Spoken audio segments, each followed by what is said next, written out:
Hey everybody, it's Kevin and it's time for your 2-minute training. Serious topic today, domestic violence and responder safety.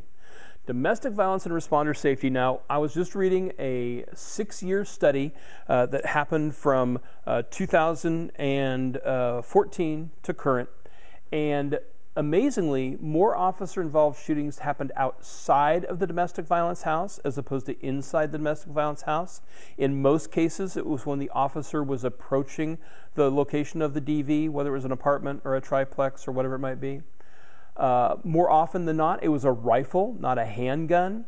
And so one of the things that I want to make sure is that you're painting a good picture for the officers, because we can only do so much.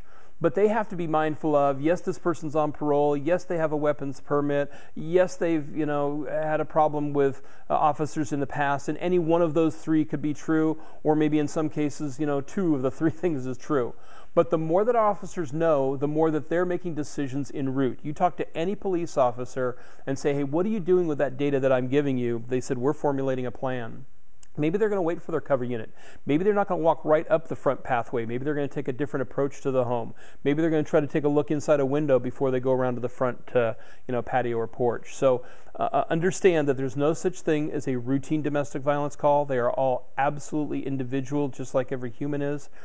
If you can, go in and do a premise history and a location history. What if this person is not so responsible and they've lived in 5 different apartment complexes in 3 years because they're bad residents?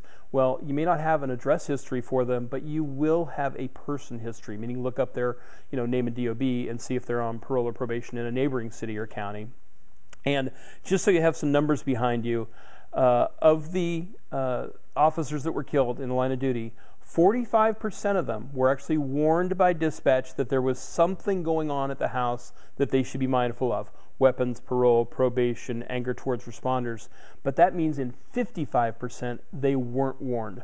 So let's change that statistic so that we're warning all of our officers and they can make safer approaches. Have yourself a great shift, and thanks for watching.